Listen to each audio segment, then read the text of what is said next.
Hey there, friends on YouTube. It's the JTLI. I'm back again, and today I'm going to talk to you about this super special, awesome Apple event.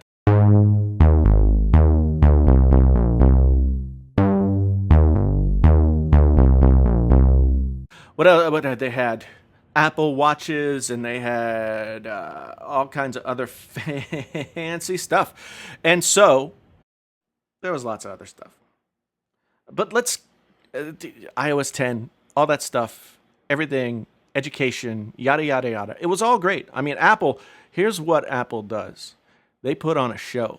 They know how to press those buttons. They are marketing geniuses, and that genius was on display today like nobody's business. It was awesome. But let's get to the thing that everybody cares about, the iPhone 7. Our friend Phil Schiller came out, and he said he was going to tell us about 10 things that make the iPhone 7 and 7 Plus magical, awesome, unbelievable. And at first they had the absolutely mandatory Johnny Ive voiceover with amazingly beautiful product shots. It was fantastic.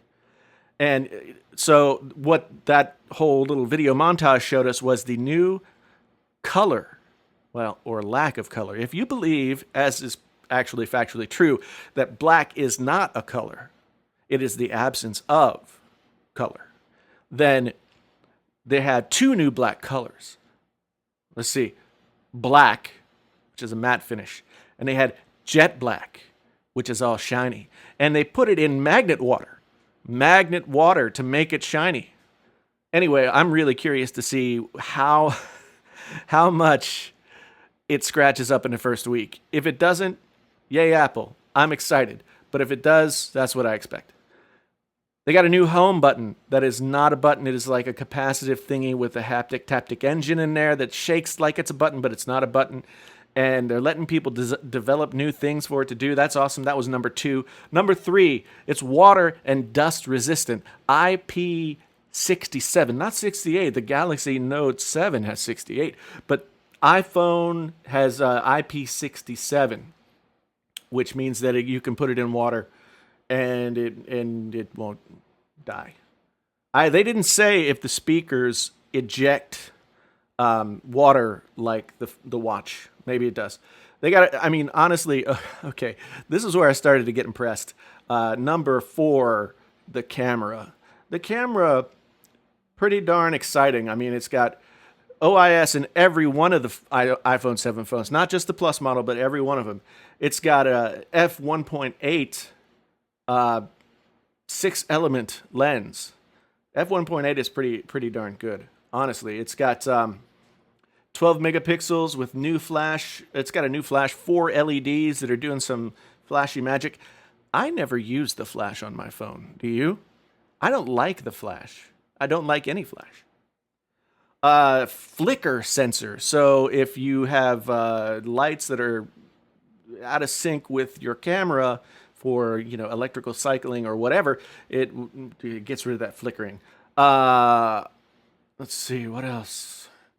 100 billion operations in 25 milliseconds. Every time you take a camera picture, 100 billion things happen in 25 milliseconds. Now they're just bragging. Let's see, they got some new the live photo thing, so people cannot use that. They got 7 megapixel FaceTime camera. 7 megapixel FaceTime camera, up from 5. That's pretty good. Okay. And wide color gamut instead of sRGB. So all that, good. The Plus has two 12 megapixel cameras.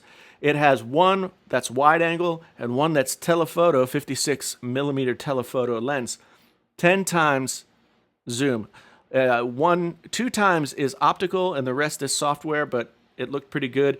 And it has a shallow depth of field setting for portraits, where you can get a shallow depth of field on your subject and use that sexy bokeh that everybody likes. It's all the rage here on the YouTube. It's not going to be available quite yet, though. We have to wait for it until, I think they said December. If I'm wrong, tell me in the comments. And the depth effect that they call it the depth effect. It's generated in real time. So when you select this mode, it'll actually show you what it looks like in real time so that you can know if you like the picture or not and not have to guess. So that's cool. Okay, so that was 4, the camera. 5, Retina HD display.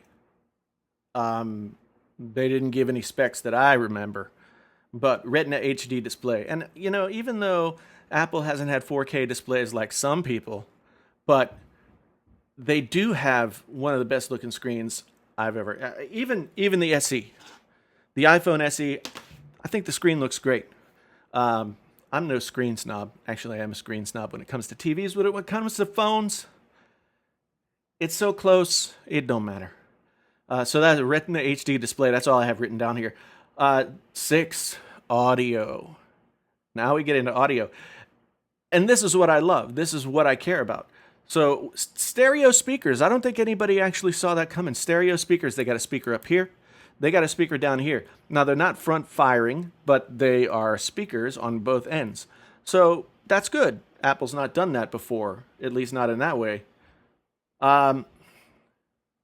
Twice the volume. Twice the volume. And increased dynamic range. Now, when you say increased dynamic range and you're talking about these kinds of speakers, I go, whoa! Because seriously, anybody who spends a lot of time listening to music with this phone speakers, they got bigger problems than increased dynamic range. All right, let's go. Let's keep going here. 7. Phil Schiller is really getting into his thing here. Earpods, lightning earpods. So they look just like these things, but they have, instead of this, they've got a lightning connector. And, you know, honestly, I've made a video about this before. There are a lot of possibilities for lightning as an audio delivery system. It's just whether or not it's implemented correctly. It's whether or not the consumer can withstand the need for it. I've got a new video coming out on the earpods in general soon. I really want to talk about these earpods because, well, wait for the video. Okay, so they're included in the box, and also included in the box is an adapter, a 3.5 millimeter female to male lightning connector. Now, that's great because a lot of people have spent a lot of money on headphones, and they don't want to have to spend a lot more money on headphones, and so Apple is providing them a dongle, and that's great because people need dongles if they're going to use their old stuff. So the dongle is going to be lost within 30 seconds. So this is where it got a little hyperbolic. Hyperbolic, Phil, a little over the top, but I know what you're doing. You're doing a marketing thing. I know what you're doing. So here are their reasons for switching in the order that Phil Schiller devised and delivered them. 1, courage. Arr, you gotta have the courage to change and make you buy proprietary headphones. Yay! You're so brave. Space. More space inside the phone means more other stuff inside the phone besides like an empty hole that you fill with the protuberance. And then something he said about vision of audio. I don't know what you're talking about, Phil. A new and improved, awesome way to deliver audio, maybe? I don't know. Tell me what you think he meant. And now, getting on to 8. We're talking about wireless audio. You're talking about wireless audio. Wireless audio delivers a better experience. That is bullshit. But it doesn't mean it's not possible. So that's where they came out. And really, this was the show stopper. AirPods, which we all expected to be announced sometime. And I got to be honest, I'm joking around a little bit, but the potential for the AirPods is huge. The fact that Apple has gone to the extent that they've developed their own wireless chip that's going to really do all the delivery back and forth, the connection, all that stuff. like with my Bose QC35 video, the connection is the weak point when it comes to Bluetooth audio.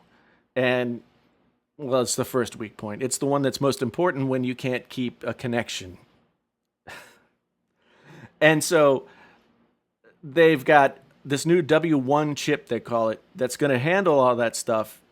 And as far as I know, this is the first time a company has developed a proprietary chip to work with the headphones and the devices. And it's going to make it easy, from what they showed, it's going to make it easy to go from wireless devices, your iPod, your iPhone, well, iPod, I'm showing my age, your iPhone, your iPad, all that stuff connects to the watch as well, to your computers, your MacBooks, your MacBook Pros, your MacBook Airs, your iMacs, your Mac Pros, all that stuff. So, and it's going to be easy switching, and that's been a thing that I've desperately wanted to have, and it hasn't been fully worked out yet. The phones that allow, not the phones, the headphones that allow more than one connection at a time are really ahead of the game there, but this is going to change the game entirely if it works.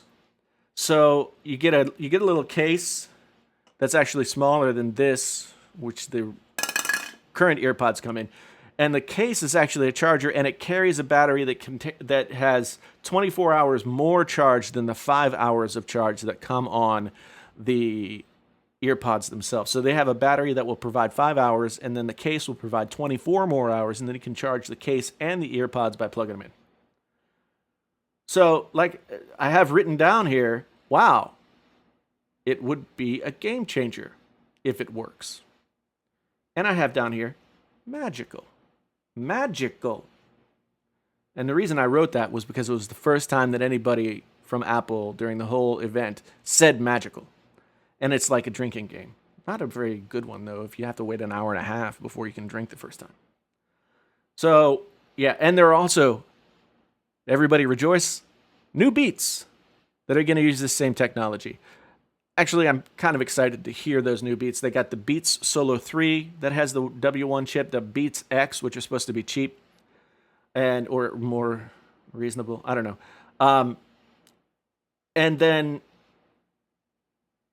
so they didn't say what the prices were there, but they did say that the AirPods, I gotta say AirPods, the AirPods are going to be $159. They won't be available until October. Now, my birthday is in October.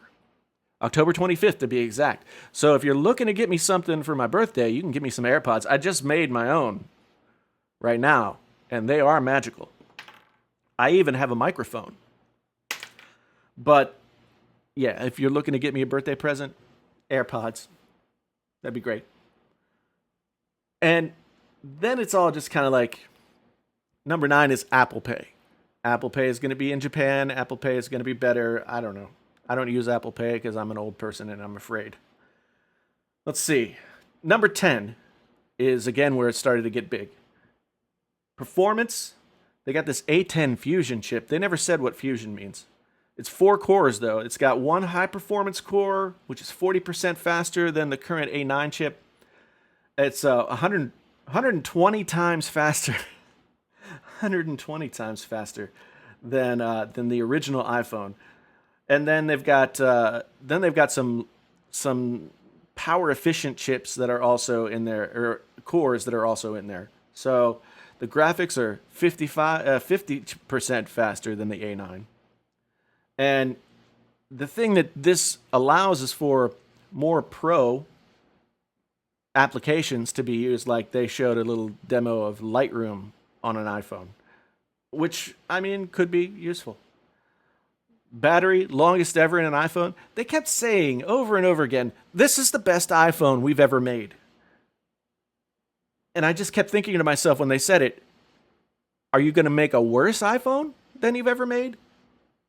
Yeah, it's the best iPhone you've ever made because it's the new one. Anyway, I digress.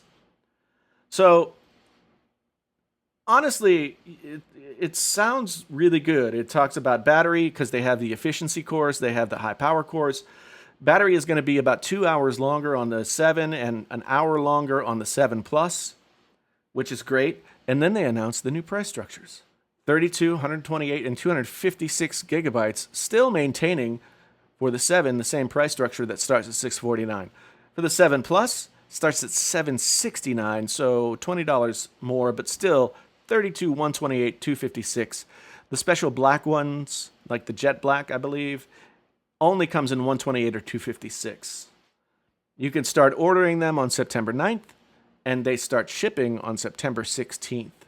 So within 10 days to 2 weeks, people are going to have these iPhones in their hands. That's before Samsung is going to get any new Note 7s into the hands of the people who bought the Note 7 and then it blew up in their face.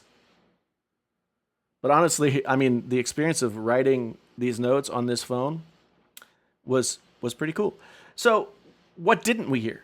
We didn't hear about any Apple Pencil, any of the Apple Pencil compatibility with the new iPhone. That's a big deal for me.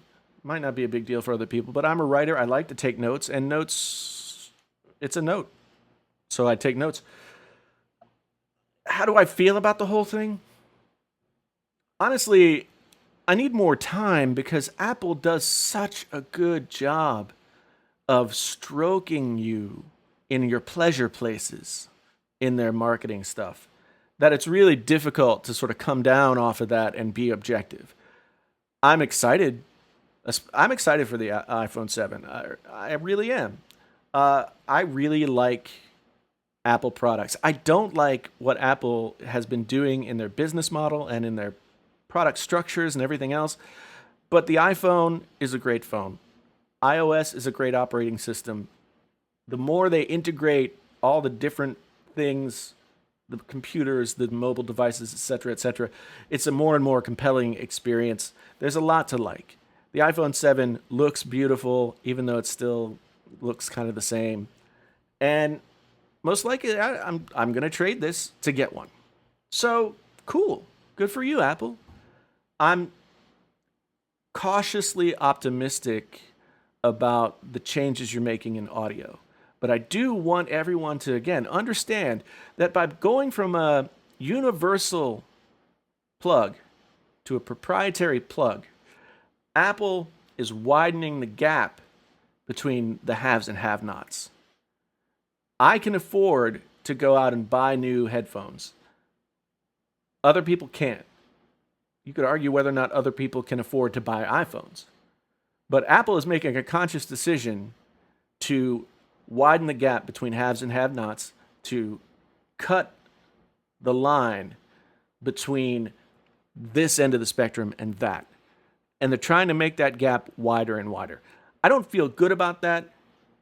I'm sure we'll all adjust and it'll all be awesome. But it is what it is. Yet I remain cautiously optimistic for the AirPods, for the Lightning connection with audio. There are lots of possibilities. As for the event, it's some of it's cringeworthy, like Tim Cook in a car with James Corden and Pharrell. Ugh. I don't care about carpool karaoke. I don't. It's like I didn't care about American Idol, and I don't care about The Voice. I don't care about any of it because it's that. Yeah. What else do I have to say? Nothing. I got maybe I'll make a follow-up video, but right now I got nothing else to say. Thanks for watching this. Subscribe if you subscribe to things. Like if you like things. Do whatever you want to do. I'm going to keep making videos like this.